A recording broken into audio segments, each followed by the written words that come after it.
العظيم استغفر الله العظيم استغفر الله العظيم الذي لا إله إلا هو الحي القيوم أتوب إليه إلى حضرة النبي المصطفى رسول الله صلى الله عليه وسلم آله وصحبه الكرام على الأنبياء والأولياء والشهداء والصالحين ومن روحهم ومشايخنا وعلمنا ذرية الواجبة علينا جميع المسلمين والمسلمات من الله الكريم ومن الرحمن الرحمن والشام الرحمن وعلينا ولتغفر لنا ويعين علينا من بركاتهم ونارهم وعظمهم ونفحاتهم وخصوصيتهم وكراماتهم وأن الله الكريم يحمينا بحمايتهم ويرزقنا بزبادهم ويتوفنا على مدتهم ويرزقنا محبة ومعنة كالنيات على ما نبي سلفنا الصالح وعلى ما نبي مشايخنا شيء لله لهم الفاتحة.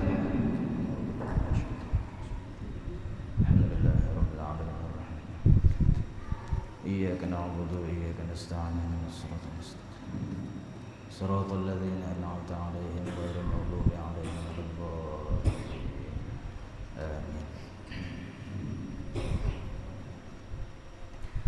السلام عليكم ورحمة الله وبركاته.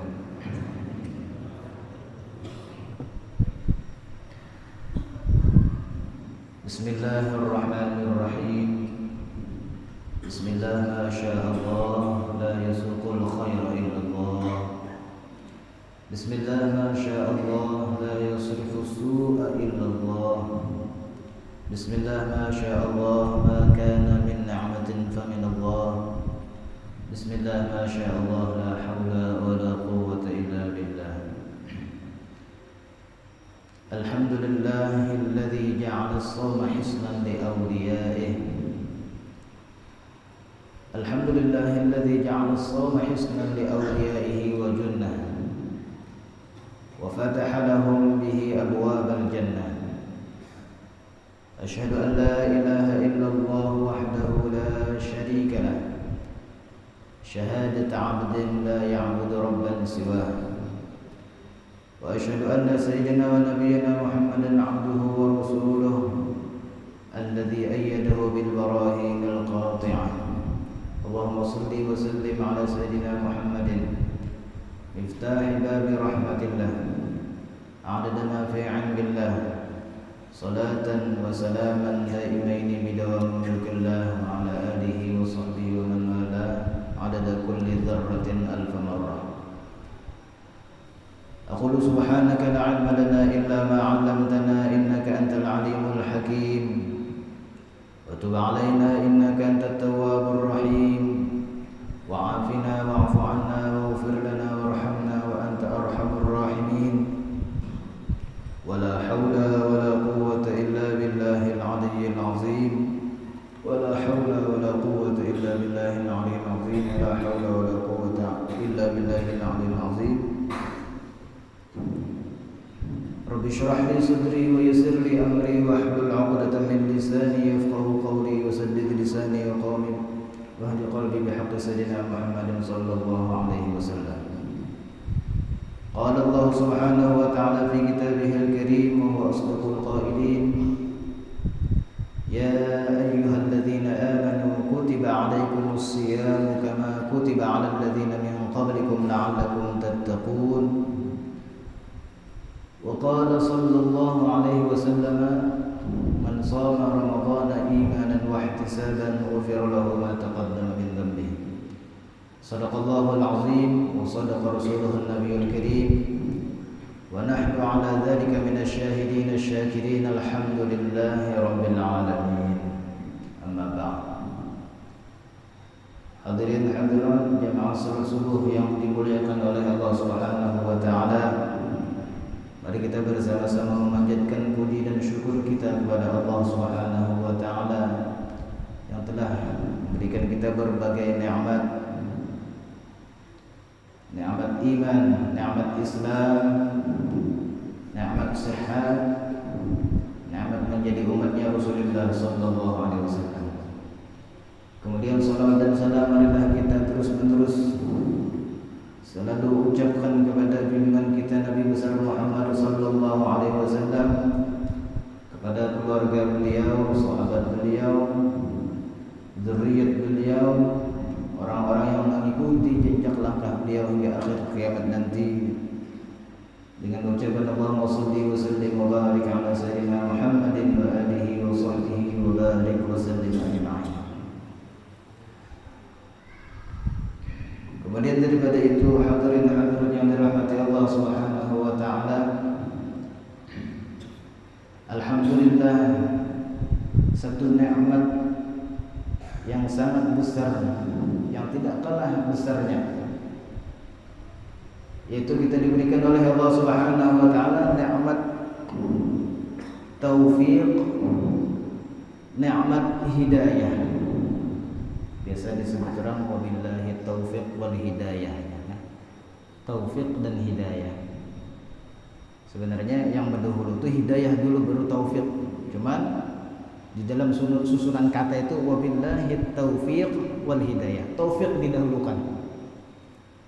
Apa itu taufik? Taufik itu ujar ulama khalqu qudratit ta'ah.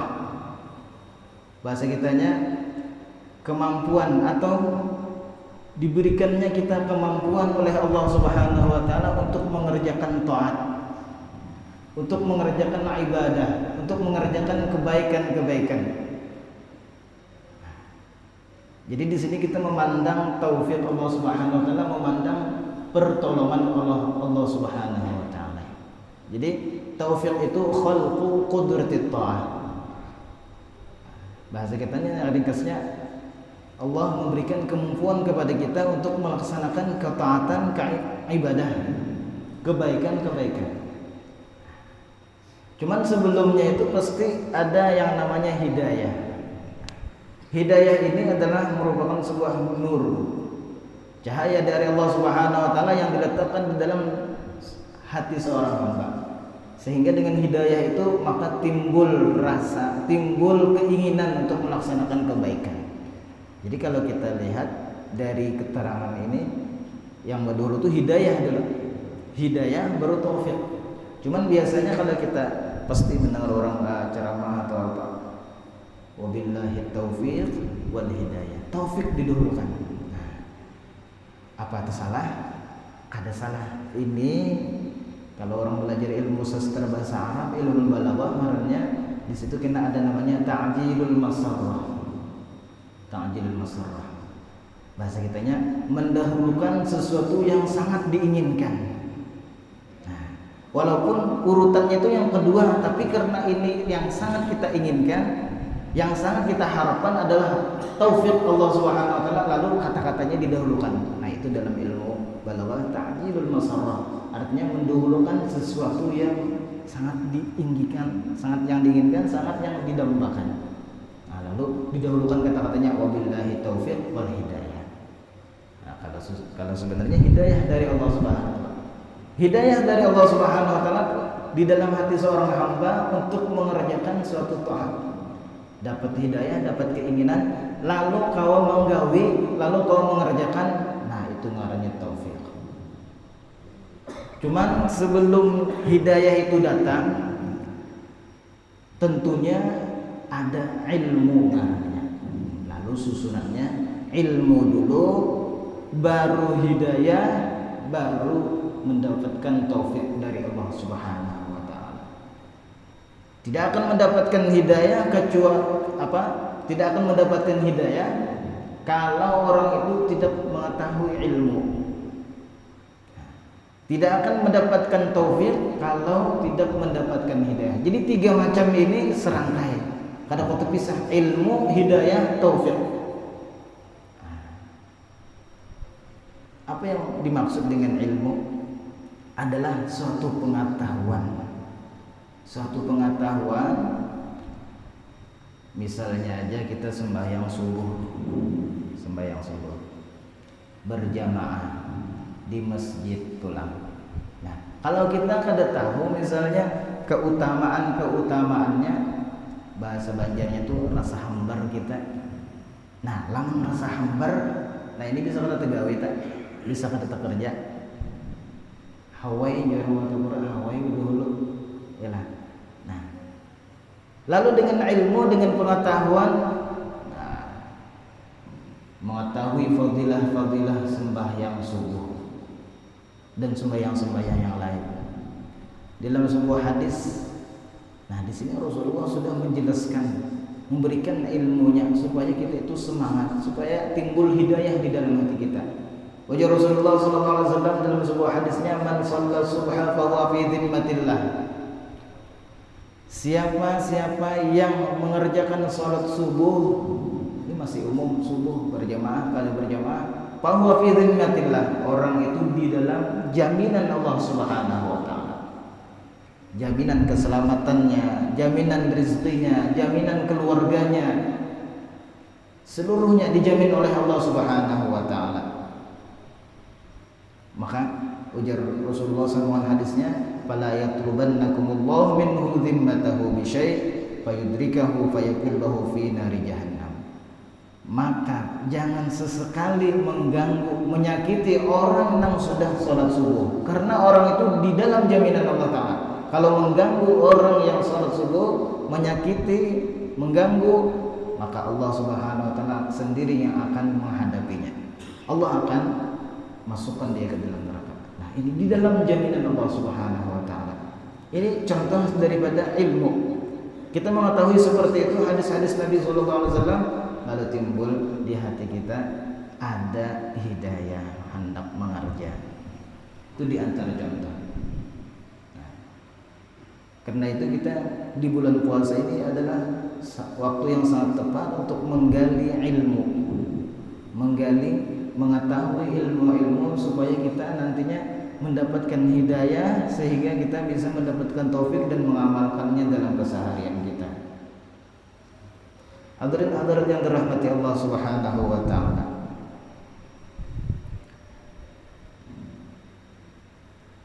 Salat subuh ini adalah salat yang sangat istimewa. Jadi di dalam ilmu fikih, urutan keafdalan daripada berjamaah itu pertama yang sangat di atas peringkatnya itu salat berjamaah subuh di hari Jumat. Itu tingkatan pertama. Tingkatan pertama keafdalan, banyaknya pahala yang diberikan oleh Allah Subhanahu wa taala berjamaah salat subuh di hari Jumat, itu tingkat pertama. Jadi kalau bisa kita maunya Jumat subuhnya jangan sampai kada berjamaah, karena itu peringkat pertama subuh Jumat. Ditambah lagi kita juga subuh Jumat itu biasanya membaca surah As-Sajdah, kemudian surah Al-Insan rakaat keduanya. Di situ ada sujud tilawah ngarannya. Nah, lamun orang hanya rokat sembahyang subuh Jumat, anda aja sembahyang subuh Jumat ini tiga, kada bertambah sujud tilawah ngarannya. Sujud tilawah. Sebenarnya sujud tilawah itu bukan hanya di surah Sajadah aja, ada di Quran itu ada 15 tempat sujud. Tapi untuk Imam Syafi'i mengatakan hanya 14 saja. Satu tempat di surah Shad itu bukan tempat sujud menurut Imam Syafi'i. Jadi karena kita baca Quran ada yang sampai di surah Shad kharrara ki'aw wa anab. Itu kalau menurut Imam Syafi'i kita pada disuruh sujud tilawah. Itu hukum sujud tilawah ada beberapa macam. Ada khilaf ulama mengatakan sujud tilawah itu ada yang mengatakan wajib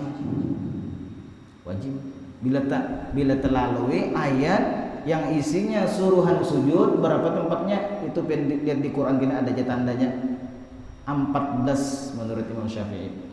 Surah A'raf ada kena. Bila kita melewati ayat itu di dalam sembahyang ataupun di luar sembahyang kita disuruh sujud. Ada yang mengatakan wajib, ada imam yang mengatakan wajib, artinya kada sujud berdosa kita. Termasuk di surah Sajadah. Itu pendapat pertama. Pendapat kedua sunat hukumnya. Nah, ini pendapat imam kita, Imam Syafi'i rahimahullah. Jadi sunat. Jadi mun kita lewat daripada surah yang isinya sujud, ya kita sembahyang subuh misalnya. Wa hum la yastakbirun. sujud kita di situ hukumnya sunnah di dalam sembahyang ataupun di luar sembahyang. Di dalam sembahyang ataupun di luar sembahyang. Nah, jadi lamunnya di dalam sembahyang kayak pacarannya, lamun di luar sembahyang kayak pacarannya. Nah, ini harus kita ketahui, ini ilmu ngarannya. Nah, bila sudah dapat ilmu, kena insya Allah dapat hidayah. Bila dapat hidayah, insya Allah dapat taufik. Ilmunya dulu kita ketahui kayak pacarannya. Kalau di dalam sembahyang cukup sujud saja. Berniat Bang, ada yang mengatakan berniat, ada yang kada berniat. Jadi langsung sujud, itu aja rukunnya. Sujud aja, bangkit, sudah selesai. Itu kalau di dalam sembahyang, kada perlu berniat bahasa. Nah, kalau di luar sembahyang, kita membaca Al-Quran sampai kepada ayat yang isinya sujud, maka rukunnya pertama dulu takbiratul ihram, yang kedua takbiratul ihram dan niat. Jadi dua langsung saja, niat sekaligus takbiratul ihram. Kemudian sujud. Nah, berapa kali sujudnya? Sekali aja sujudnya. Bacaannya apa? Bacaannya lamunnya pian hafal ada spesial doanya. Sajada wajhiya lilladzi khalaqahu wa sawwarahu wa syaqqa sam'ahu wa basarahu bihaulihi wa quwwatihi fatabarakallahu ahsanul khaliqin. Punya hafal. Punya kada hafal ganti subhanallah alhamdulillah la ilaha illallah wallahu akbar. Kada hafal juga subhanallah. Itu aja sudah. Subhanarabbil a'la bihamdih. Itu aja. Kada hafal juga, kada bacaan, sujud aja juga jadi dapat pahala sunnah. Sujud aja sudah dapat pahala sunnah. Nah, jadi takbiratul ihram sekaligus niat, sujud, kemudian bangkit dari sujud, duduk. Nah, kemudian salam pertama. Itu rukunnya. Mau di luar sembahyang. Syaratnya sama syarat sembahyang, berwudu, menghadap kiblat, menutup aurat, suci. Nah, itu sama aja. Nah, itu sujud sajadah namanya. Itu subuh Jumat adanya. Jadi peringkat pertama keafdalan daripada sembahyang berjamaah itu tingkatan pertama adalah sholat subuh di hari Jumat. Baru berikutnya adalah sembahyang subuh di lain hari Jumat, termasuk hari ini. Ini peringkat kedua sembahyang subuh. Artinya sembahyang subuh di lain hari Jumat. Di samping itu lagi ada hadis Rasulullah SAW yang diriwayatkan daripada Sayyidina Anas. Ujar Nabi kita SAW, man masya ila salati maktubatin fil jama'ati fahiya ka hajjatin, wa man masya ila salati tatawu'in fahiya ka umratin nafilatin. Ujar Nabi kita Muhammad SAW yang diriwayatkan daripada Sayyidina Anas, barang siapa yang berjalan di sini, kalau nyataknya hadisnya berjalan, tapi masuk aja kendaraan kan, masuk aja bawa motor, bawa segala macam masuk aja. Nah, maksud berjalan di sini pokoknya mendatangi ke masjid. Siapa yang berjalan menuju untuk sholat, jadi berjalannya untuk sholat kemana? Ke masjid atau ke langgar atau kemana tempat berjamaah. Sholatnya sholat fardu termasuk subuh. Jadi barang siapa yang berjalan menuju sholat fardu untuk berjamaah, maka pahalanya ujar Rasulullah SAW seperti orang yang berhaji. Nah, jadi mulai rumah kita tulak kemana? Ke masjid. Parakkah, jauhkah rumahnya? Sama aja, yang penting itu berangkat. Menurut aja rumah di masjid sama aja, atau kaum dalam. Nah, kita turun masuk ke masjid, nah itu sama aja maksudnya juga. Cuman tinggal lagi banyak langkahnya aja lagi. Nang tak jauh rumah, tak banyak langkahnya, tak banyak pahalanya. Nah, karena aja Rasulullah SAW orang nang kena sholat apa ngarannya turun dari rumahnya tulak ke masjid, maka langkahnya itu dihitung. Satu langkah mengangkat mengangkatnya itu diangkat oleh Allah Subhanahu wa taala derajat. Kemudian meletakkannya ke tanah itu dihitung 1 rakaat. Jadi selangkah meninggikan derajat, selangkah menggugurkan dosa. Nah, jadi tergantung bilanya jauh rumahnya makin banyak langkahnya, makin banyak pahalanya. Itu aja lagi. Cuman sama aja. Siapa nang keluar, siapa nang menuju ke tempat berjamaah untuk sholat fardu, maka pahalanya Rasulullah seperti berhaji. Pahalanya. Nah, ini pahalanya. Jadi kita sembahyang subuh tulak ke masjid, tulak ke langgar, dapat pahala berhaji, dapat pahala. Tapi pahala berhaji bukan menggugurkan kefarduan, kada. Bukan menggugurkan kefarduan berhaji, kada. Ini pahalanya. Pahala orang berhaji. Kemudian di Rasulullah SAW, "Man masya fi ila salati tatawwu'in fahiya ka'umratin nafilatin." Siapa yang berjalan, siapa yang menuju ke tempat berjamaah untuk sholat sunnah, kayak kita tarawih sunnah sunnah muakkadah hukumnya. Sholat tarawih itu sunnah yang sangat dianjurkan oleh Rasulullah SAW. Maka Rasulullah SAW pahalanya pahiya ka'umratin nafilatin, sama lawan orang berumrah nang sunnah. Namanya kita tulak ke masjid misalnya, menggawi sembahyang isya, menggawi sembahyang tarawih, 2 itu dapatnya haji dan umrah. Nah, murahnya Allah Subhanahu wa taala kepada umatnya Nabi Muhammad SAW. Jadi kita bisa mendapatkan pahala haji walau kita katakan Mekah, tapi pahalanya ini suatu bahasa kitanya Rasulullah itu bijak. Rasulullah SAW itu tahu bahwa kada sebaratan orang kalau tulak haji, kada sebaratan orang mampu untuk melaksanakan ibadah haji. Lalu supaya umat ini jangan berkecil hati, ada dicarikan Rasulullah SAW solusinya.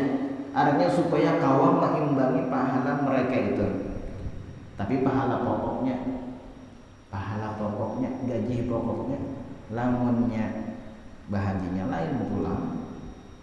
Terkadang bisa tunjangan itu lebih besar daripada gaji pokok. Iyalah, terkadang. Jadi orang bahagia berjalan berapa dihitung uyuhnya, ini mengeluarkan ongkos berapa dihitung terus Kemudian balik ke Ka'bah, tawaf dihitung terus. Di sini pahala pokok. Supaya artinya Rasulullah SAW itu supaya orang yang kada mampu daripada umatnya jangan berkecil hati. Artinya ada cara untuk bisa kita mendapatkan pahala haji dan umrah. Di antaranya itu tadi kita tulak ke masjid, kita tulak ke langgar untuk berjamaah salat fardu, untuk melaksanakan salat sunnah. Nah, ini satu ilmu kepada kita untuk menarik hidayah Allah Subhanahu wa taala. Kita ketahui fadilah-fadilahnya itu. Kemudian lagi salat subuh ini ujar Rasulullah SAW seakan-akan salat semalam suntuk.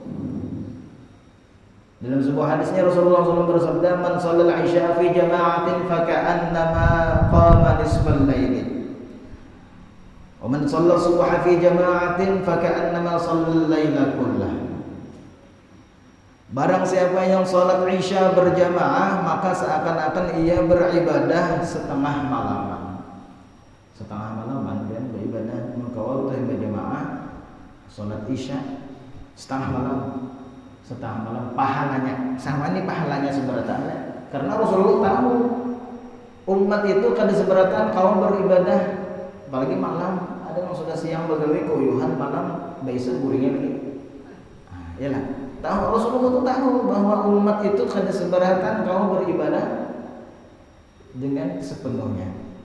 Nah, jadi Anda dicarikan, ada diulahkan jalannya. Di antaranya kita sholat isya berjamaah. Nah, berjamaah itu lah jamak dalam ilmu nahwu. Kalau dalam ilmu nahwu 3, tapi kalau dalam berjamaah ilmu fikih berdua sudah berjamaah namanya. berdua sudah berjamaah. Cuman makin banyak orangnya, makin banyak pahalanya. Di rumah aja ya Pak, boleh. Di masjid boleh. Cuman bedanya kalau di masjid lebih tambah pahalanya lagi, bajalannya, tempatnya. Nah itu ya. Cuman kalau masalah berjamaahnya, satu orang imam, satu orang makmum itu sudah berjamaah harusnya. Jadi supaya kita artinya tahu ilmunya, berjamaah itu apa syaratnya.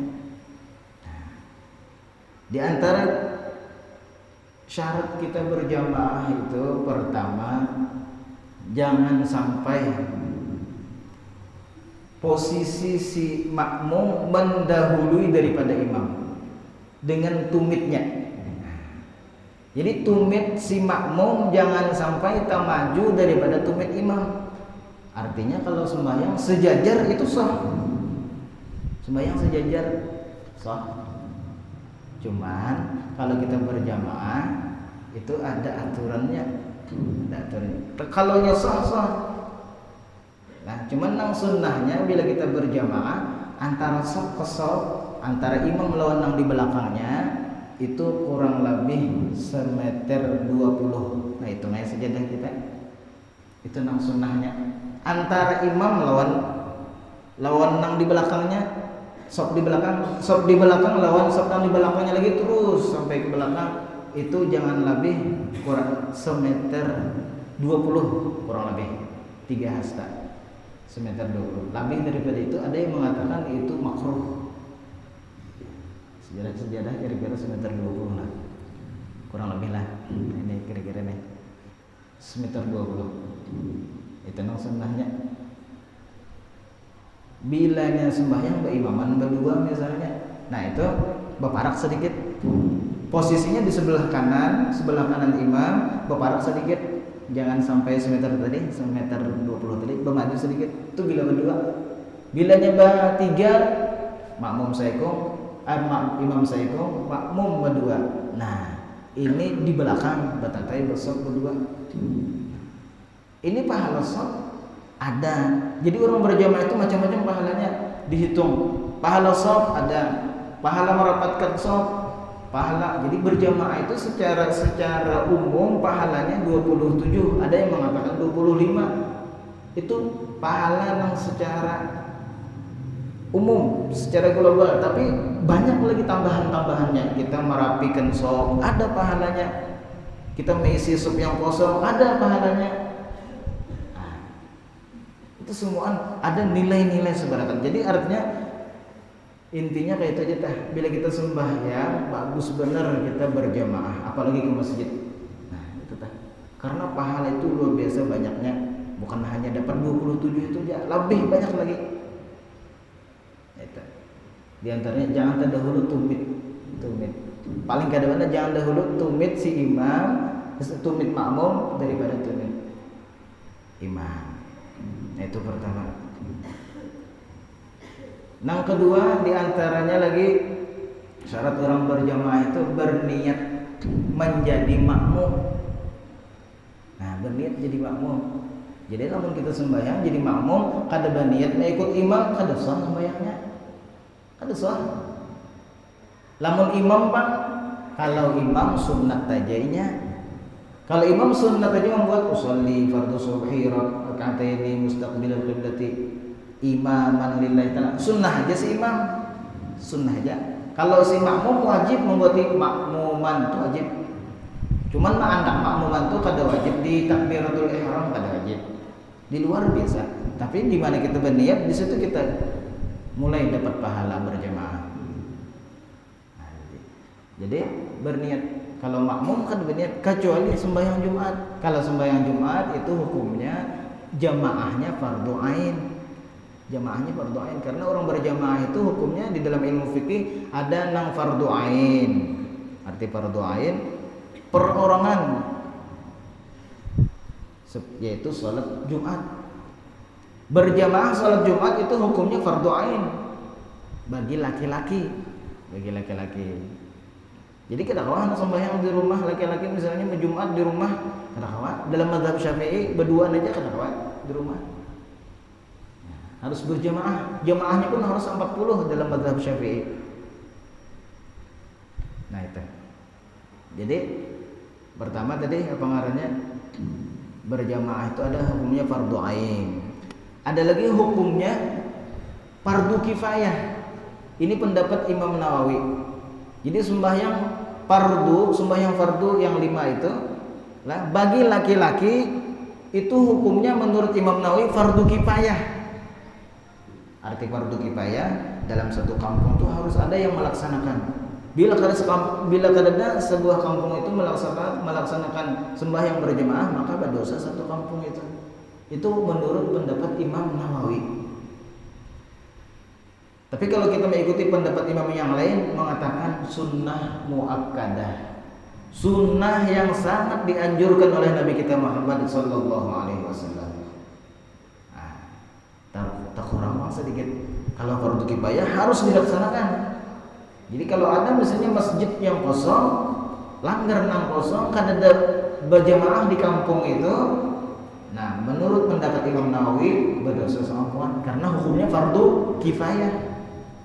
Tapi kalau mengikut imam yang lain, ada pendapat yang lain, hukumnya sunnah muakkadah, ya kada apa-apa, tapi ya meluputkan fadilah karena. Nah itu. Jadi hukumnya ada fardu kifayah, ada hukumnya sunnah berjamaah itu. Sunnah. Tadi sunnah muakkadah, ini sunnah mandub bahasa Arabnya, sunnah biasa. Yaitu sembahyang sunat yang dianjurkan berjamaah. Seperti sembahyang istisqa, seperti sembahyang Idul Fitri, Idul Adha, itu salat yang disuruh berjamaah. Salat tarawih itu sunat berjamaahnya. Ada hukumnya mubah, boleh berjamaah. Ada yang boleh digawi, boleh kada digawi pun boleh juga. Mubah ngarannya. Itu salat sunnah yang tidak dianjurkan berjamaah. Banyak tak? Kita sembahyang aja berjamaah biasa, sembahyang tasbih berjamaah, sembahyang taubat berjamaah, sholat malam karena 10 terakhir bisa berjamaah. Itu semua hukumnya mubah berkah. Artinya bolehlah sembahyang tasbih berjamaah, bolehlah sembahyang aja berjamaah, boleh. Mubah. Sunnah kada juga, sunnah muakkadah kada juga, fardu kifayah kada juga, fardu ain kada, tapi mubah boleh. Artinya hentak digawe ya kada digawe ya kada apa-apa juga. Sembahyang sorong-sorongan ya kada apa-apa juga, sembahyang berjamaah kada apa-apa juga, mubah. Nah itu hukum salat berjamaah. Jadi kembali kita kepada syarat berjamaah tadi. Jadi jangan terdahulu pertama tumit si makmum itu paling batas terakhir. Jangan terdahulu tumit si makmum daripada tumit imam. Artinya kalau sejajar itu masih sah, tapi yang sunnahnya itu kita shaf itu mundur semeter 20 kurang lebih, itu sunnahnya. Yang kedua tadi artinya berniat menjadi makmum. Kalau imamnya kada, kecuali sholat Jumat. Yang ketiga, si makmum itu mengetahui perpindahan imamnya.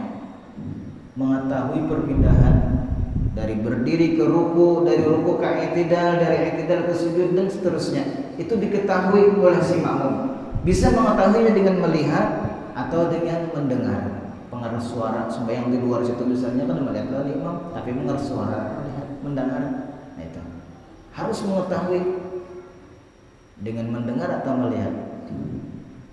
Nah, kemudian lagi disyaratkan lagi bahwa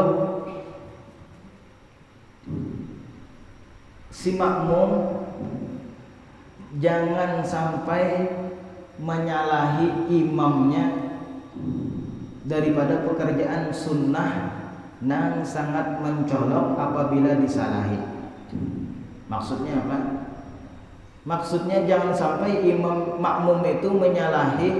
Kalau imam berkunut misalnya, imam baca kunut, makmum kadang ada aja langsung sujud, batal sembahyang kita karena menyalahi. Imamnya berkunut atau imamnya kada berkunut, ya berkunut sama tak. Jadi bilangnya imamnya berkunut, kita berkunut juga. Tak umpati imam kada kunut juga kita. Nah, jangan disalahi karena itu sunnah nang apabila kita salahi sangat mencolok perbedaannya. Ketahuan benar. Ketahuan benar artinya perbedaannya. Imam misalnya tahiyat awal, kita harus tahiyat awal. Itu sunnah nang bila kita salahi sangat mencolok. Jadi kunut lawan tahiyat awal. Jadi bila imamnya bertahiyat awal, kita harus bertahiyat awal. Bila imamnya akan bertahiyat awal lupa misalnya. Nah, ini kita bisa terkadang terjadi imamnya lupa tahiyat awal, sudah berdiri lebih daripada batas sekurang-kurang rukuk, itu jangan ditagur lagi. Kalau imam sudah berdiri meninggalkan tahiyat awal, sudah berdiri lebih daripada sekurang-kurang rukuk, jangan ditegur subhanallah, jangan lagi. Kenapa? Karena imam kalau nyebabulik itu batal sembahyangnya. Ini contoh misalnya imamnya kadinget tahiyat awal, langsung berdiri Allahu Akbar, lipat daripada sekurang-kurang rukuk itu. Ini telapak tangan kita kalau menyentuh lintuhut itu sekurang-kurang rukuk. Nah, orang rukuk kayak ini nih, sudah ini rukuk. Jadi lamun rukuk kayak ini gak sah nih Mas. Bila telapak tangan kita kalau menyentuh lintuhut, nah itu sekurang-kurang rukuk. Nah, kalau si imam tadi sudah berdiri kelupaan tahiyat awal, lipat daripada sekurang-kurang rukuk, itu jangan berbulik. Jadi makmum jangan menagur subhanallah sudah ya dah. Bana kayak Pak umpati berdiri, jangan bertinggal. Bila bertinggal berarti kita menyalahi sunnah nang mencolok apabila kita tinggalkan. Jadi sudah umpat aja berdiri karena itu sunnahnya, sahanya sembahyang kita. Cuman karena bila hendak salam lalu ditambal dengan sujud sahwi ngarannya. Nah, kita bicara masalah sembahyang, di dalam sembahyang itu ada namanya rukun. Sunat, ada yang namanya rukun. Ada yang namanya sunnah. Ini harus kita ketahui. Wajib kita ketahui. Karena kalau orang kada tahu di rukun, kada tahu nang wajib, itu kada sah sembahyangnya. Sampai mengetikatkan, nah pajar hukumnya sujud itu, nah kada tahu sunatkah, napakah, kada sah kita tak.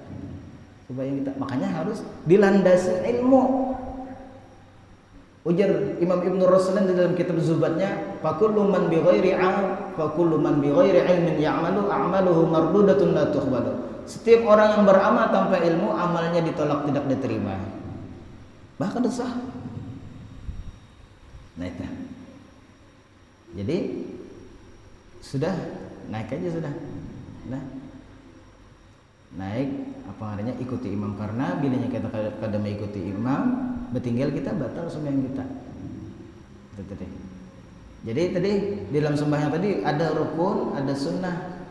Nah, rukun itu sudah tahu kita, rukun dibagi tiga, ada rukun qauli, ada rukun qalbi, ada rukun fi'li, ada rukun fi'li, ada rukun qauli, ada rukun qalbi, satu niat di dalam hati, rukun qalbi ngarannya. Ada rukun qauli 5, takbiratul ihram, surah Fatihah, kemudian tasyahud akhir, kemudian salawat di tasyahud akhir, kemudian salam pertama, itu nang wajib, sisanya sunnah. Jadi harus tahu kita nang wajibnya, supaya jangan sampai tersambat tak i'tiqadkan bahwa nang wajib itu sunnah, itu kada sah. Lamunnya kayak ini pengajar di dalam sembahyang itu napa-napa nang wajib, napa-napa nang sunnah, nah pada tahu kira-kira bertahan wajib. Nah, sah lah sembahyang kita kayak ini. Kira-kira wajib bertahan gawian kita. Nah, kalau kayak ini masih sah karena mengikatkan wajib sebenarnya. Jadi masuk nang wajibnya. Tapi kalau misalnya sembahyang gawian sembahyang itu napa aja? Sunat bertahan. Nah, ini kita tahu di rukun ngarannya ada sah sembahyang kita. Nah, 5 tadi rukun qauli, Fatihah, takbiratul ihram, Fatihah, kemudian tasyahud akhir, kemudian sholawat di tasyahud akhir, kemudian salam pertama, itu rukun qauli. Rukun fi'li itu gawian, pekerjaan, berdiri, ruku, 6 tak berdiri bagi nang mampu, kata kau duduk, berdiri, kemudian ruku, kemudian i'tidal, sujud 2 kali, duduk antara 2 sujud, duduk tasyahud akhir. Nah, 6 tah jumlahnya 13 lawan tertib kena. Harus kita ketahui itu. Ada sunnah di dalam sembahyang itu. Napa nang sunnah? Nang sunnah itu terbagi 2 pula. Ada sunnat ab'ad ngarannya, ada sunnat hayat. Ini gawean kita sehari-hari ini supaya kita ketahui. Makanya tema kita tadi hidayah. Hidayah itu dijemput dengan ilmu. Nah, kalau sudah kita tahu ilmunya, insya Allah dapat hidayah Allah Subhanahu wa ta'ala. Kalau dapat hidayah Allah Subhanahu wa ta'ala, kita berdoa mudah-mudahan dapat taufik. Kita kaum mengerjakan dengan sempurna. Lalu tadi apa namanya? Rukun. Ada rukun, ada sunnah. Sunnat, ada sunnat ab'ad, ada sunnat hayat. Nah, kalau rukun tertinggal kada sah sembahyangnya. Kalau sunat ab'ad tertinggal ditambal dengan sujud sahwi. Sah aja sembahyangnya tapi ditambal dengan sujud sahwi. Di antara apa tadi sunat ab'ad? Secara ringkasnya kunut lawan tahiyat awal itu sunat ab'ad di dalam sembahyang. Artinya kalau tertinggal kada membatalkan sembahyang tapi sunnah ditambal dengan sujud sahwi. Nah, kalau sunat hayat bang, kenapa sunat hayat? Nang lain daripada itu, lain daripada tahiyat awal, lain daripada kunut. Kenapa? Mengangkat tangan waktu takbiratul ihram itu sunat hayat. Bacaan ruku, bacaan sujud itu sunat hayat barataan. Kada kita baca kan Bapak? Kada batal, kada perlu sujud sahwi. Bas sudah ya tinggal kena. Sama tuh kita sembahyang hari raya tah. Sembahyang hari raya itu kan takbir pertama 7 kali. Takbir kedua 5 kali. Sekalinya imam nih hanya rimbah pengumuman, kadang-kadang ulun tuh bisa lah. Hanya rimbah pengumuman mau makan nih bahwa kita artinya tata cara sembahyang hari raya Idul Fitri setelah takbir kita setelah takbiratul ihram kita bertakbir 7 kali. Setelah rakaat kedua setelah takbir intiqal 5 kali. Hanya memadakan kada ingat. Nah, lalu misalnya itu ngarannya sunat hayat mengangkat tangan tuh Allahu Akbar itu sunat hayat. Artinya lamunnya tertinggal ya sudah kada apa-apa. Cuman kita biasaan rasa kada sembahyang hari raya aja. Kadang-kadang kita rasa kada sembahyang hari. Padahal sahaja. Itu sunat hayat. Sunat hayat itu kan membatalkan kada perlu sujud sahwi. Sudah ya tertinggal ya sudah tertinggal cuman tertinggal pemahala sunnah. Nah, sunat hayat itu sunat hayat. Kalau sunat ab'ad secara ringkasnya bubuting kunut lawan tahiyat awal. Kalau rukun tertinggal kada sah sembahyangnya. Kalau sunat ab'ad tertinggal hukumnya sunat disuruh sunat sujud sahwi. Kalau sunat hayat kada apa-apa, kada ada masalah apa-apa. Karena ujar Imam Ghazali orang sembahyang itu seperti manusia. Jadi Imam Ghazali, sembahyang itu seperti manusia. Ada kepala, ada tangan, ada kaki, ada rambut, ada kuku. Ujar Imam Ghazali, sembahyang itu kalau rukun itu diibaratkan kepala. Kalau tangan kaki diibaratkan kalau sunat ab'ad diibaratkan tangan dan kaki. Kalau rambut dan kuku diibaratkan sunat tahiyat. Lalu ujar Imam Ghazali perumpamannya kalau manusia kada pakai kepala itu mati. Artinya kada sah sembahyangnya. Kalau manusia kada pakai tangan, kada pakai batis, ngarannya cacat. Artinya kalau tertinggal sunat ab'ad, kunut atau tahiyat awal berarti sembahyang kita cacat. Kurang, makanya disuruh kita menambal dengan sujud sahwi karena cacat sembahyang kita. Adapun sunat tahiyat itu seperti rambut dan kuku. Orang gundul dah hidup aja kalau tah ada orang manakan cacat kadar lah. Bila orang gundul kada cacat kelak. Nah, cuman penampilan kurang bagus. Nah, iyalah. Jadi kalau kita tuh sunat tahiyat tertinggal, jadi sembahyang kita tuh penampilannya kada bungas bahasa kitanya. Jadi sunat hayat itu membungasi. Kalau rukun itu untuk sah salat kita, kalau sunat ab'ad itu untuk Kesempurnaan sholat kita kalau sholat tahiyat untuk keindahan kabungasan sembahyang kita. Nah, mungkin cukup sampai di sini dulu. Nang ulun sampaikan. Jadi keringkasannya nang ulun sampaikan artinya kita untuk mendapatkan hidayah Allah Subhanahu wa taala harus melewat ilmu. Melewat ilmu. Ilmu itu didapatkan ujar Nabi kita bisa dengan 4 macam. Pertama, hendak dapat ilmu jadi orang alim. Tapi kada seberatan orang kau jadi orang alim.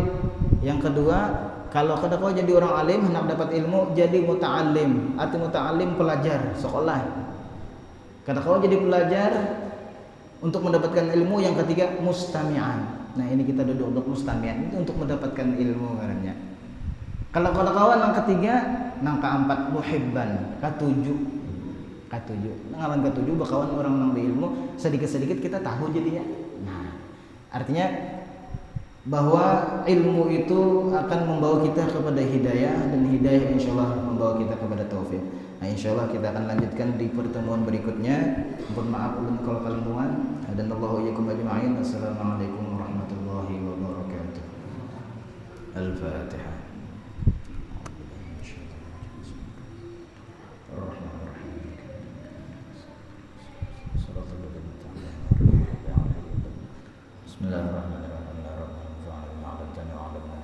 Sayyidina alhamdulillah ala kulli hal a'udzu billahi min hadhihi an-nar wa sallallahu ala sayyidina Muhammadin wa alihi wasallam alhamdulillahi rabbil alamin ma sha Allah la quwwata illa billah.